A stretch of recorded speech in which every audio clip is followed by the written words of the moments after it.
Halo guys, assalamualaikum warahmatullahi wabarakatuh. Oke, di sini saya akan mendefinisikan apa itu hukum internasional. Oh ya, tidak lupa perkenalkan, nama saya Abrilian Dito Rusdiansyah. Saya mahasiswa Universitas Islam Indonesia dari kelas B angkatan 2022. Oke, definisi yang pertama menurut buku yang ini tadi, yaitu buku yang ditulis oleh Bapak Oppenheim. Hukum internasional itu adalah sebutan untuk aturan-aturan, kebiasaan, dan traktat yang secara hukum mengikat negara-negara dalam hubungan mereka satu dengan yang lain.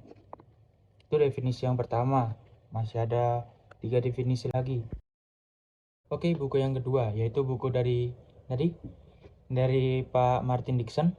Itu menjelaskan hukum internasional itu adalah aturan-aturan dan prinsip yang mengatur hubungan internasional antara negara yang berdaulat satu dengan negara yang berdaulat lainnya, ataupun negara berdaulat dengan organisasi internasional.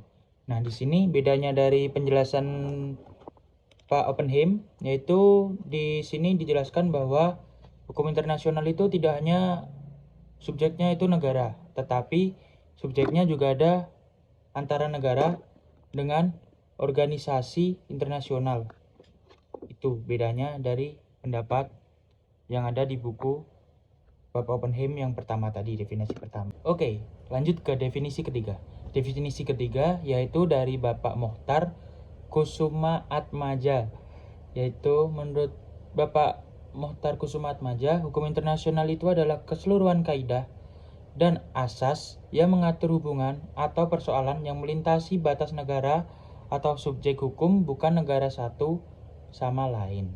Itu menurut Bapak Mohtar Kusumaatmadja, yang dia adalah pakar hukum atau ahli hukum yang berasal dari Indonesia. Sebelumnya kan 2 definisi dari luar negeri, bukan dari Indonesia.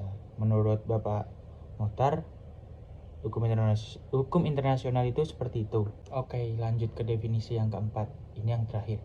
Menurut Burmauna, hukum internasional itu adalah himpunan dari peraturan-peraturan dan ketentuan-ketentuan yang mengikat serta mengatur hubungan antara negara dan subjek-subjek hukum lainnya dalam kehidupan masyarakat internasional. Definisi ini itu seperti menggabungkan antara definisi dari Bapak Oppenheim yang tadi pertama dengan Pak Martin Dixon. Itu yang dijelaskan dari Pak Dodi, dosen hukum internasional. Yang keempat ini adalah menggabungkan esensi antara penjelasan definisi dari Pak Oppenheim, yaitu definisi pertama, dengan Pak Martin Dixon, yaitu definisi yang kedua. Di buku 2 itu digabungkan esensinya menjadi pendapat definisi hukum internasional dari Bapak Burmauna ini. Nah, dari 4 definisi hukum internasional yang tadi, kita dapat menyimpulkan bahwa hukum internasional itu adalah sekumpulan aturan, kaidah, prinsip dari atau asas yang mengikat. Nah, itu yang pertama. Yang kedua, ruang lingkup dari hukum internasional itu mengatur hubungan atau persoalan antara negara yang berdaulat dengan negara yang berdaulat, antara negara dengan subjek non-negara, subjek HI non-negara, dan yang ketiga antara non-negara dengan non-negara atau organisasi internasional. Nah, dari sini kita dapat mempelajari apa itu tentang definisi hukum internasional. Terima kasih atas perhatiannya. Mungkin kalau ingin lebih lengkap dan lebih jelas bisa lihat di kanal YouTube dosen saya nih, namanya di YouTube Bapak Dodi Setiawan. Nah, search aja, di situ bakal ada penjelasan tentang definisi hukum internasional. Terima kasih, demikian. Wassalamualaikum warahmatullahi wabarakatuh. Thank you.